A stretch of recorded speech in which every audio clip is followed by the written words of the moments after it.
everyone. Thanks for joining us again. It's Deplorable Knitter and Ann Pinkava. Hello.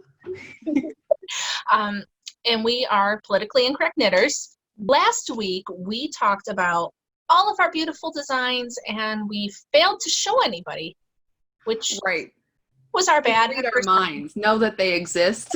Yeah, I did link our websites in the description, but we brought them this time so that everybody can see. I have my lovely Build the Wall hat. This is the first one that was on Ravelry. So not again. There's pattern for that in my Etsy shop. But with Build the Wall, I have Betsy Ross. Look at her. her. I love your Betsy. I love Betsy too. She makes me happy. And I also have Union Jack, less well received, but very cool. Pretty. Mm-hmm. Still very, very nice hat. Yeah. Anna's a bit more national than I am. Yes. She likes to look at the whole world news and see what's happening, whereas I can't focus on anything that's not happening right here. She lets me know of all the other important stuff. Yeah. All those other stuff. Let me tell you about Taiwan. Let's. Cheese, right? Right. Hong Kong. Hong Kong. Yep. I think a lot of people know about Hong Kong, but Taiwan is a little more not nuanced, but there's some different angles in that. But yeah, I was writing a comment today about Taiwan to somebody that I have Taiwan. This is not a pattern you can buy for sale. This is just for funsies. Let's see. That is for. It's not just for funsies. That beautiful sweater is also for the museum exhibit that she and I are working on. Yeah. Because it is. And for my portion of the museum exhibit, because we're doing a huge piece together, that Anne already has one square just about done. I'm really excited to see it. I do. Do you want me to show it? Yeah. But what I'm going to show, so my Build Wall hat is going to be in it. I'm also going to have my God is Love hat. Everything that was censored on Ravelry that was taken down is going to be submitted. Mm-hmm. And also my Trump 2020 cowl. I don't have one of those right now because that's my most popular pre-made item that I sell. So generally as I make them, they are bought. And so, but I'm also going to submit my God Bless America hat because it's just so happy and patriotic. I mean, I know it's lovely. And I'm kind of debating about which other ones. I've got my Women for Trump. That's a cowl and hat, which is super happy. Mm-hmm. Those awesome. Are the ones that I'm working on. All of the patterns are available in my shop. All of the pre-made items are available in my shop. The link is in the description. Right.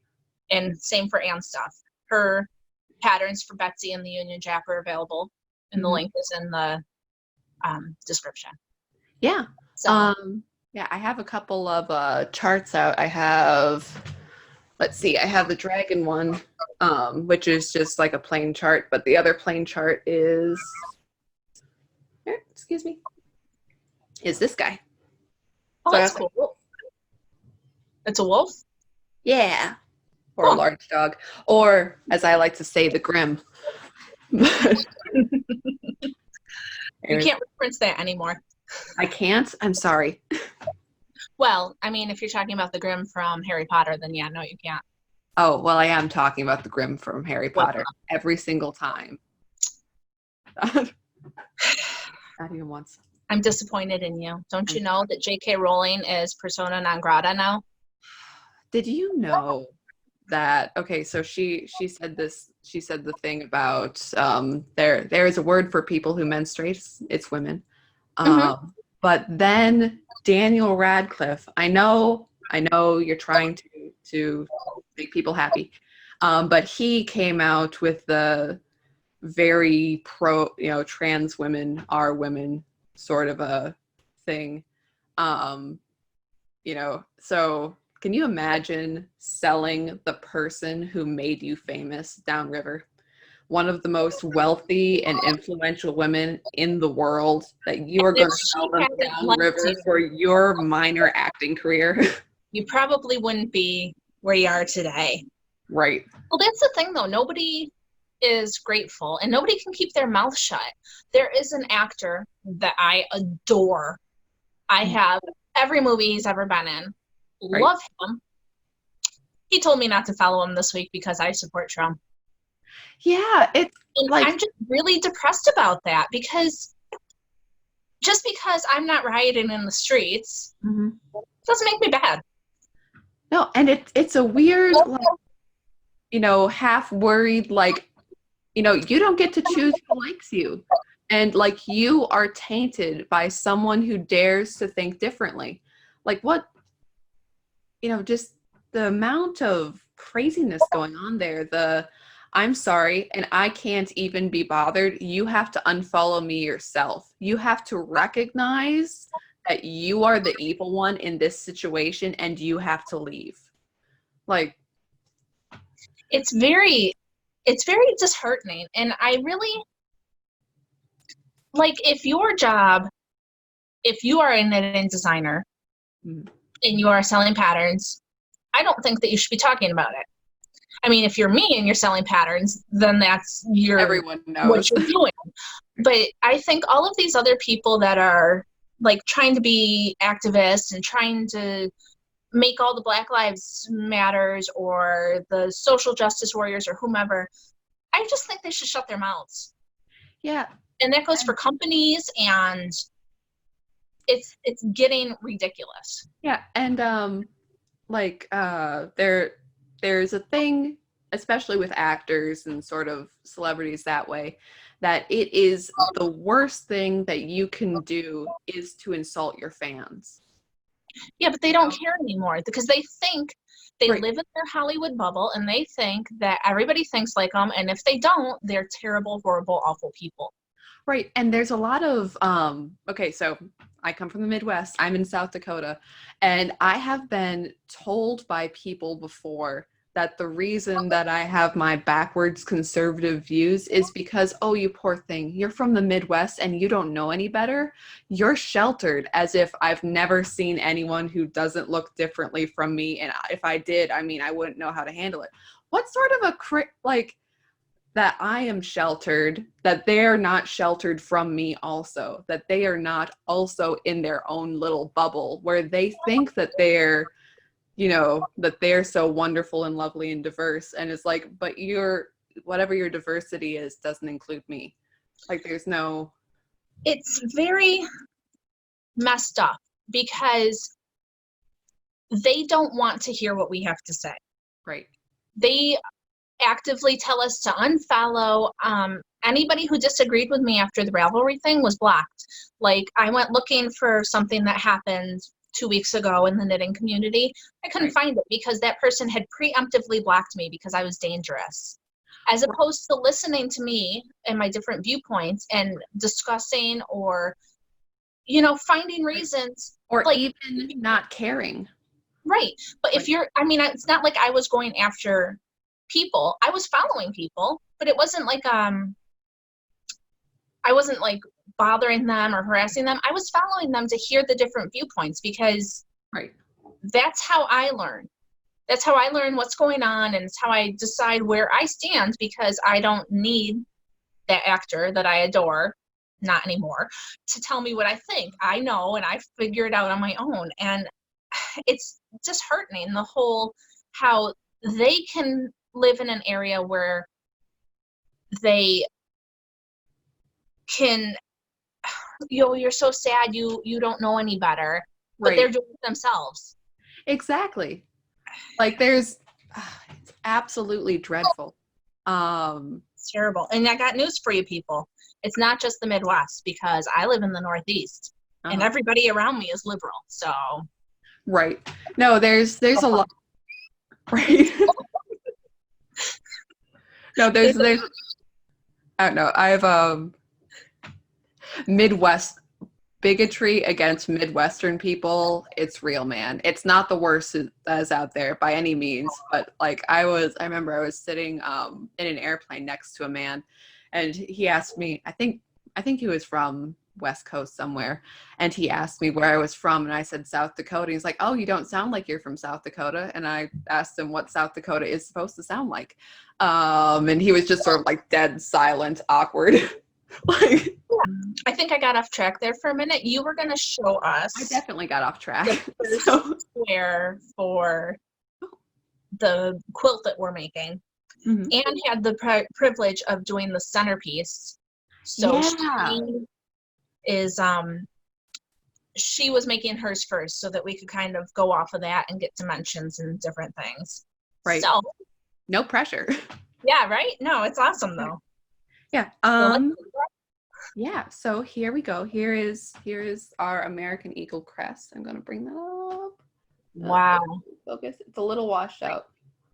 But yeah, but it's awesome. Here, focus. Maybe that's better. I know, but yeah. The only thing that I'm not pleased about is the beak. That the beak sort of curls up weirdly. I don't think it looks bad. I mean, I'm seeing it through here, so it's hard to tell, but I think it looks awesome. I can't believe you did that. I thought you were going to have the worst part of the project, and you made it look easy. Well, no, I think I said this before, that even like I sat there with the chart, I'm like, yeah, it'll be about this big by this big. And I knit it up. I'm like, oh, that's smaller than I thought.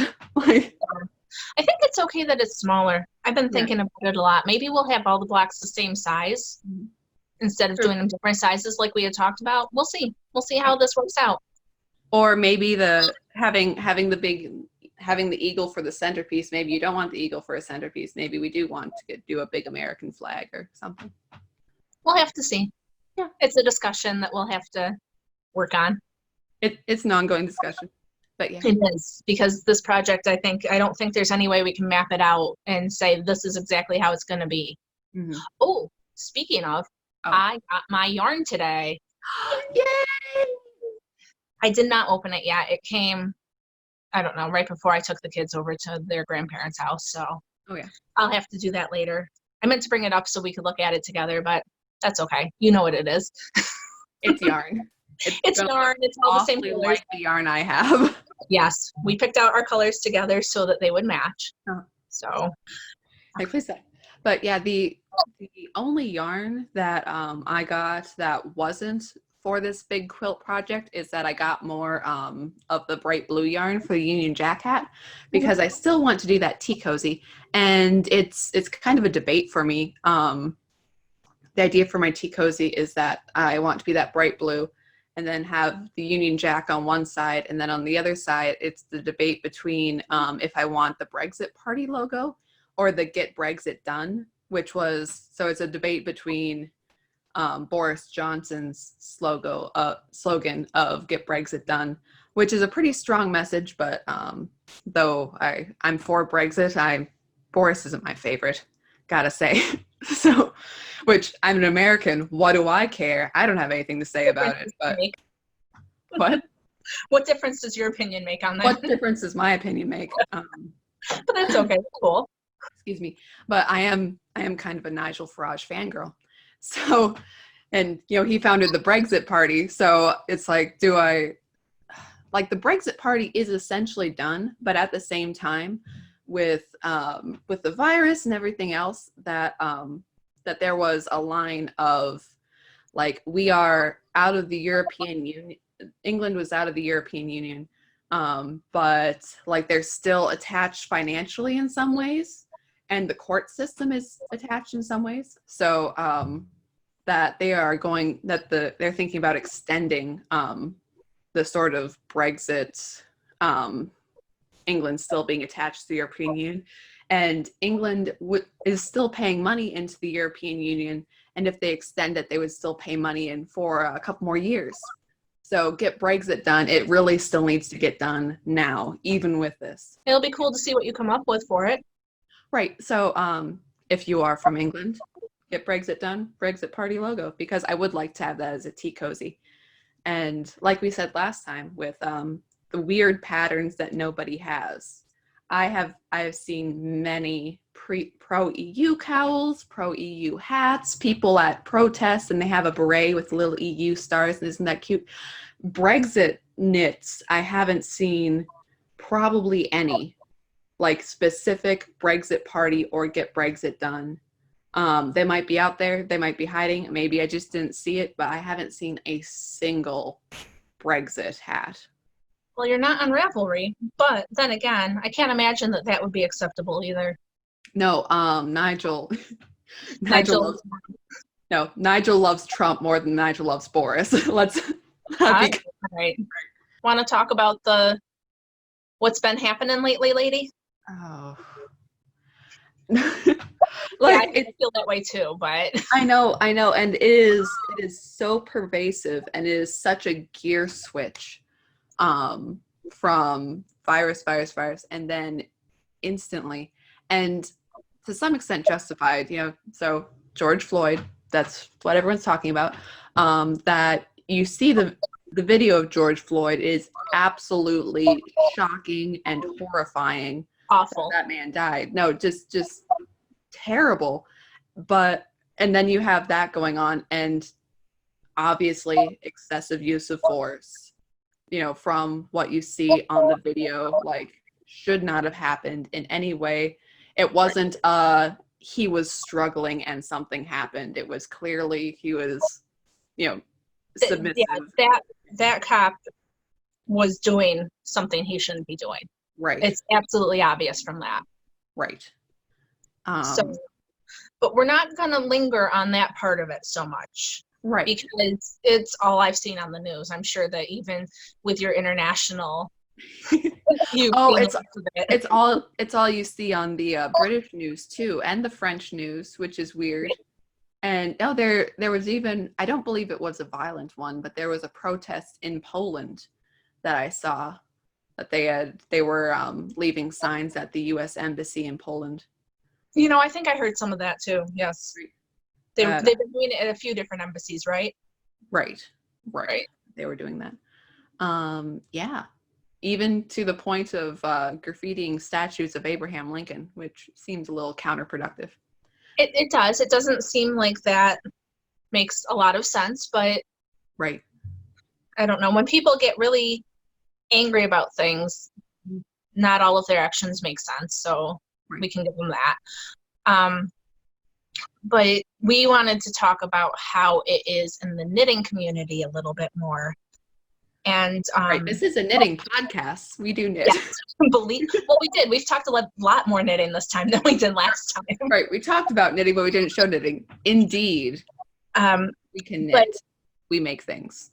So George Floyd the whole episode happened in Minneapolis. Mm-hmm. And in Minneapolis, there is a yarn store called Stephen B. Right. And a very famous yarn store too. Yes. And large following on social media and well-known. And after, I don't know, the first night of riots, it was in the beginning. I'm not sure how close to the beginning it was, but it was pretty close. Well, it should be mentioned that his yarn store is in Minneapolis. His yarn store is 3 blocks down from where George Floyd died, and a couple of blocks over from the 5th Precinct police station. So he is right in the epicenter of all of this. Yes, he is in the middle of it, and he posted something on Instagram. He is one of the people that had preemptively blocked me, so I wasn't able to see the video when it happened, and Anne didn't see it because it had already been taken down by the time we were talking about it. Right, I didn't. When the Ravelry thing went down, he had a video which I saw shared around quite a bit, kind of viral in that way, saying that he would welcome anyone who is welcoming. Right. That kind of not stepped around it, because obviously he blocked you. And I think, he strikes me as being a pretty liberal guy. So, which is not a liberal guy, but his thing is, welcome everyone who is welcoming. And I thought that was a great message. It was very much a, hey guys, let's come together. And I don't think it was enough to get him on the first time for the mob to be like, and then you're done. Right. But this time around, after one of the first days of protesting, I'm not entirely certain when it was because I'm blocked. But he posted on his Instagram that he, you know, after rioting in Minneapolis, 100,000 are dead. Let's, you know, take a break from all this and knit. And he was crucified. Oh, totally. They came after him like insane. And Right. then he apologized like immediately or like the next day or something, right? Right. And then he apologized again. Right. It's never enough. Never, ever, ever enough. And it's horrible because, I mean, like, first of all, I don't think he did anything egregious.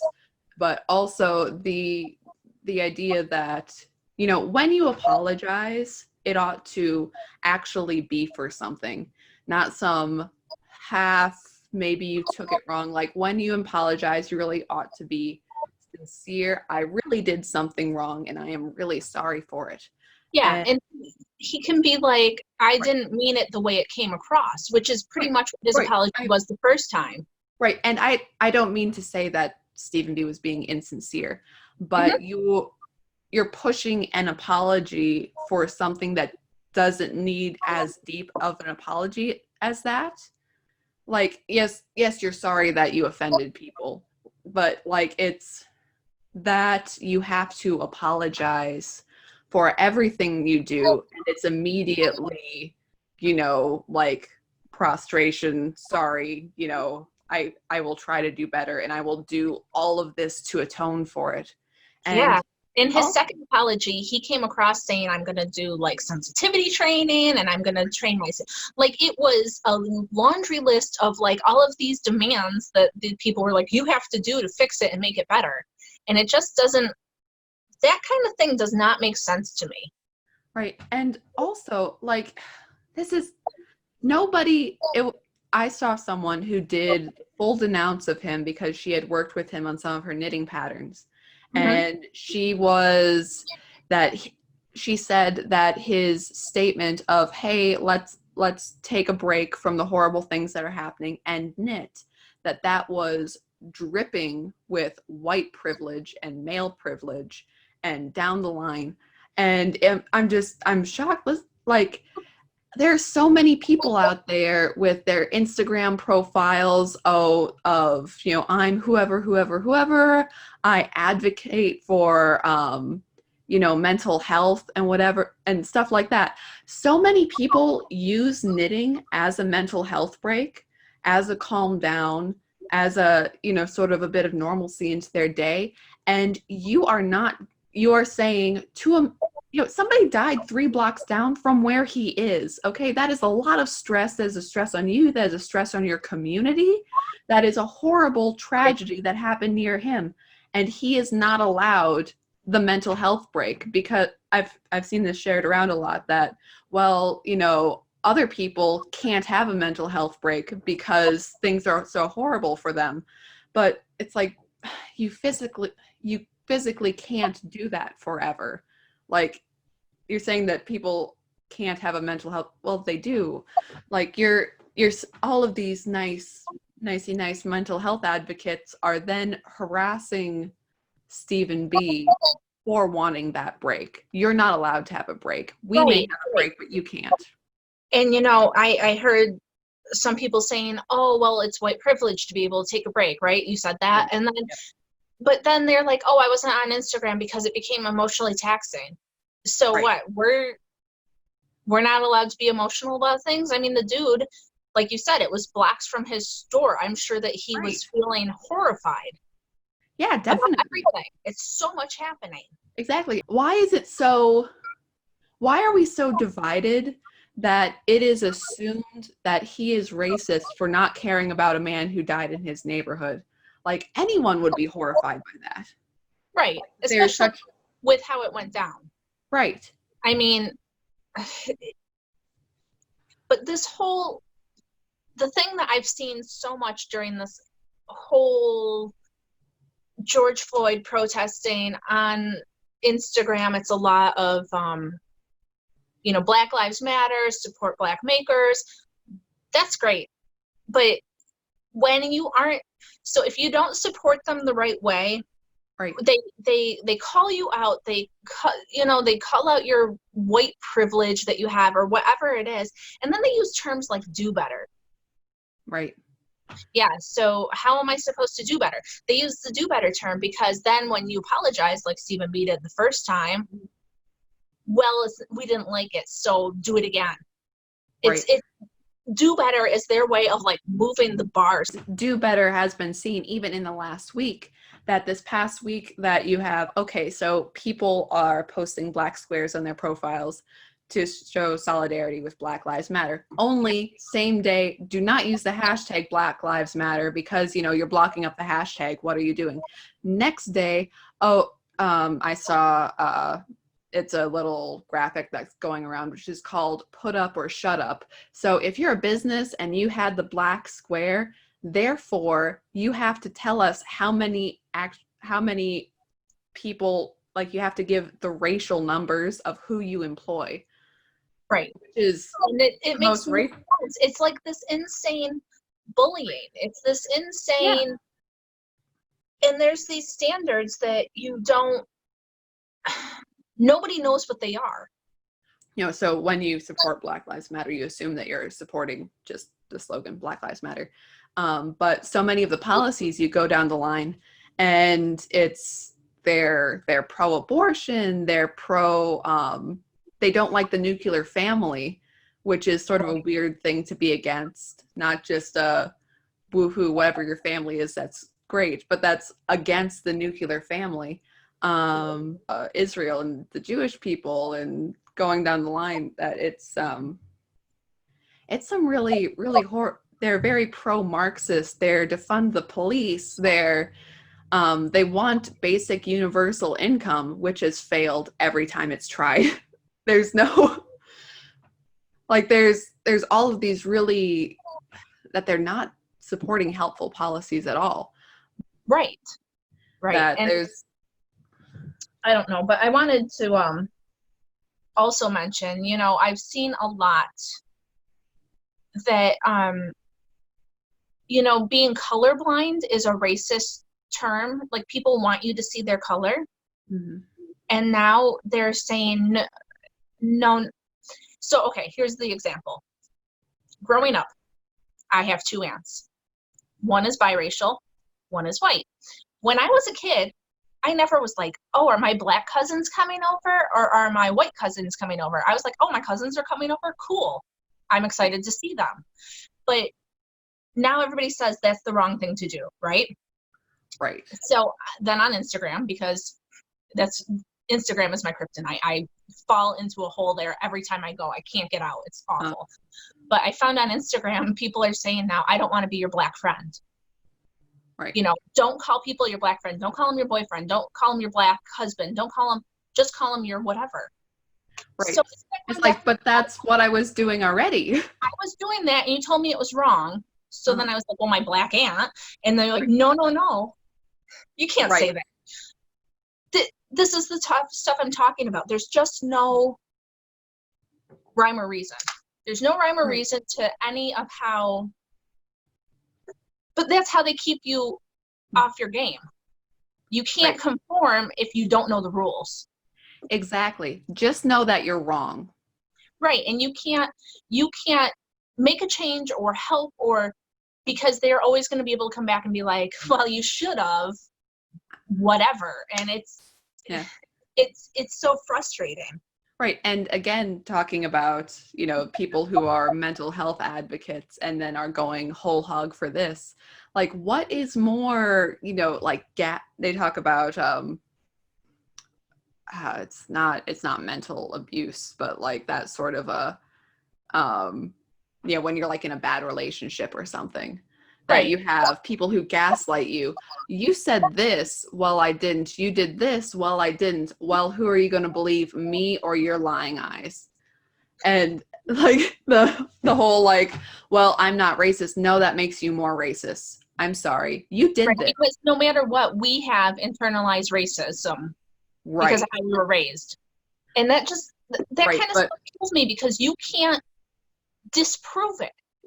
That's why they use these things. That's why they come out and they call us racist and homophobic, and because no matter what I say, I can't disprove that.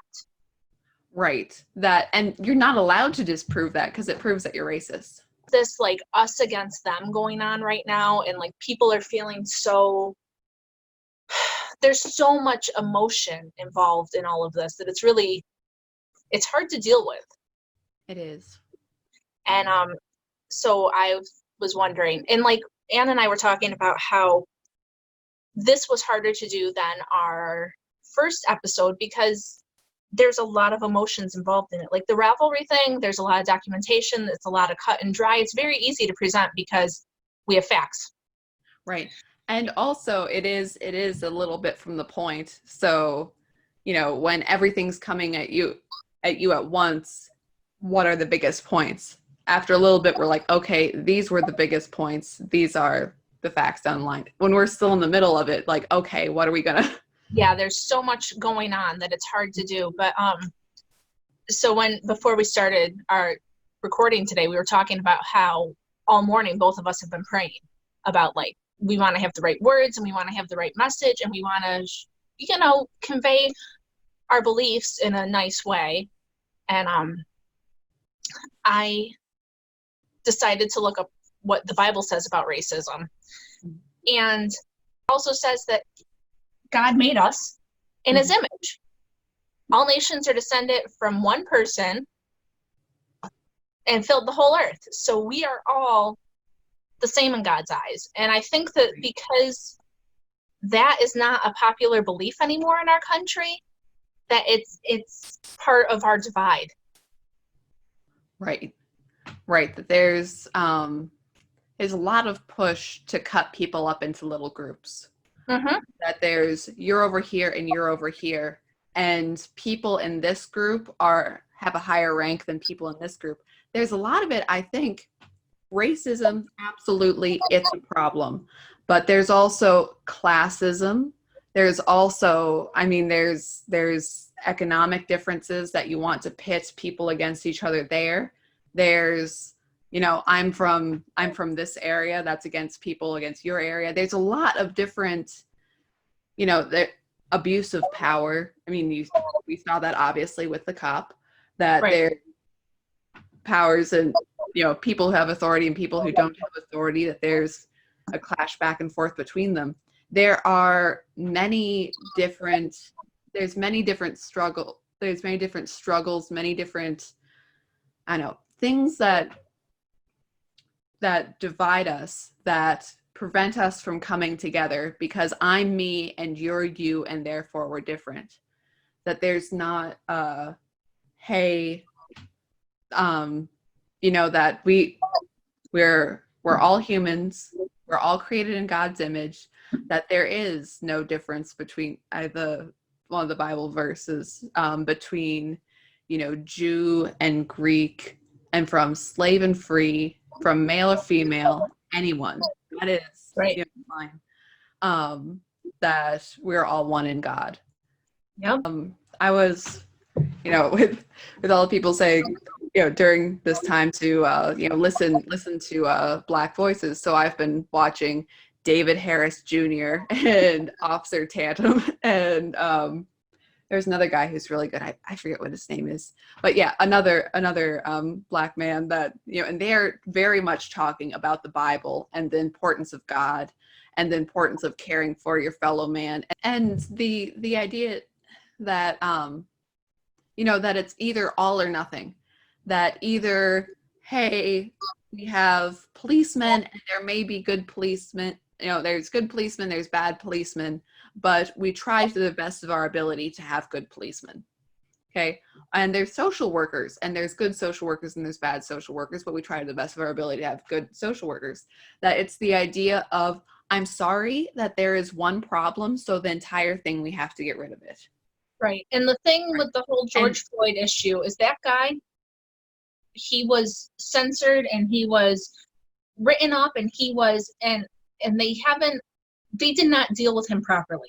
He had so many infractions that he shouldn't have been out policing still. No, absolutely not. Failure in the system, but look at why it failed. Right. don't get rid of everything, but look at why that failed. And people who are in that boat should not be allowed to continue Right. the police. Right. That there was using their power. Right. That you're saying get rid of the cops, and then at the same time, well, people, the city and state bureaucracy was, yeah, that's fine. Yeah, that's good. We're not gonna Amy Klobuchar, I think her office specifically. Yeah. I actually know some people who are Amy Klobuchar fans. Not that she's come up in conversation lately, but I don't think they're so friendly towards her right now.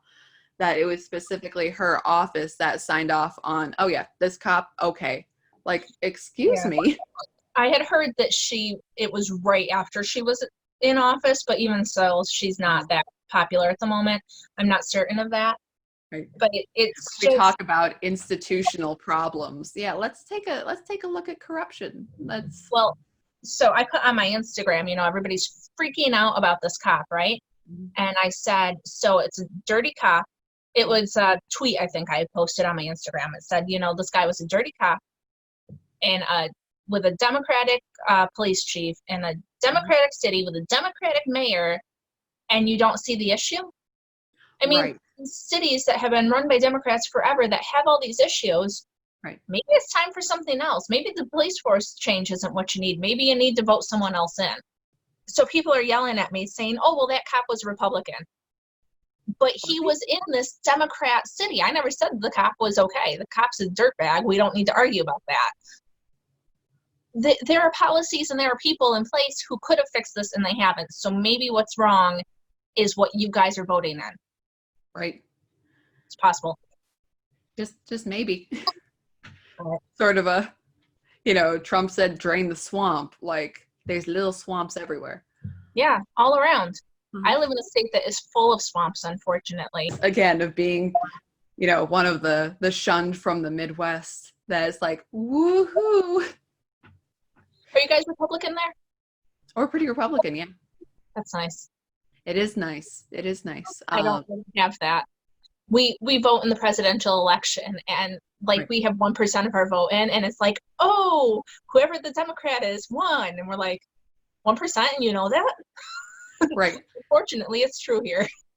Though, a good friend of mine lives in Pennsylvania, and she was shocked at seeing Trump signs around where she lived. Like, she's like, I have never seen a single Republican candidate sign ever in my area, and suddenly it's the large Trump signs, not just the little ones. I don't think we are going to solve this problem, Ann, unfortunately. Well, we can try. Yeah, but I don't know. I don't know. I'm sure that we will continue to talk about this a lot, right. Because it's going on a lot, and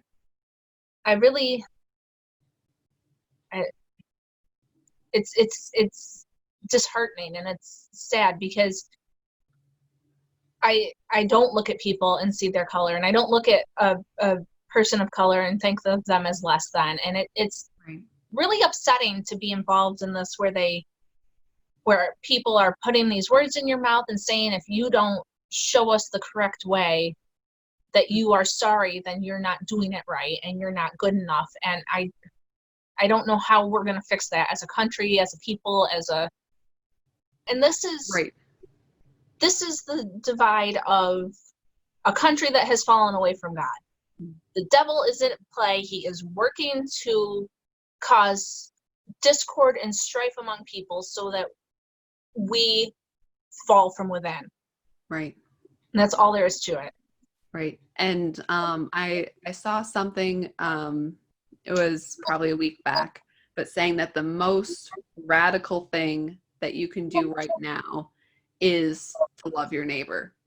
Despite what's happening, right, despite anything, is to love people no matter what they believe, no matter what they say, no matter what they do, just to love people anyways. Right now there's a lot of motivation to hate on different sides of you're saying this, you're saying that, therefore you must be this back and forth. And it's just to be like, hey, you know, calm down and to love people anyways. Yeah. I mean, it's all we can do. And anybody who supports me, I will support them. Like, if you're coming here and you are kind and happy, I don't care what you look like. I don't care your religion. That stuff doesn't matter. But right. we have to start changing somehow. I don't know I think that's a good plan. Right. Well, a kind of a weird thing that gives me hope, and it probably shouldn't, but I remember everyone remember the Salem witch trials. That so the Salem witch trials, they were over several months. It was horrible. People died. There are many people who say that there might have been something in the water, like these people be tripping. But that we had this go on. But what isn't often mentioned is how absolutely ashamed Salem was after it stopped. That they were, as a community, completely abashed that this happened in their community. That they were like shocked that there was afterwards a level of shame that this happened to us, that we were a part of this, that we did this. That they didn't go on the rest of their lives and saying, oh, but they really were witches. That there were, that we should not have, that people shouldn't have died, that this was a problem. That, I really hope, there's a lot of people saying that, oh, well, these people are so insane that this is good for Trump. I don't like tragedy being good. No. I don't like it.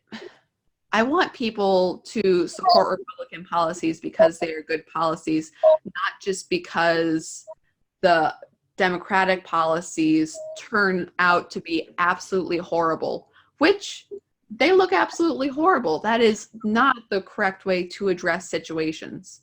That I don't, I want people to succeed. I want America to succeed. I want it to go well. I want people to be happy and prosperous.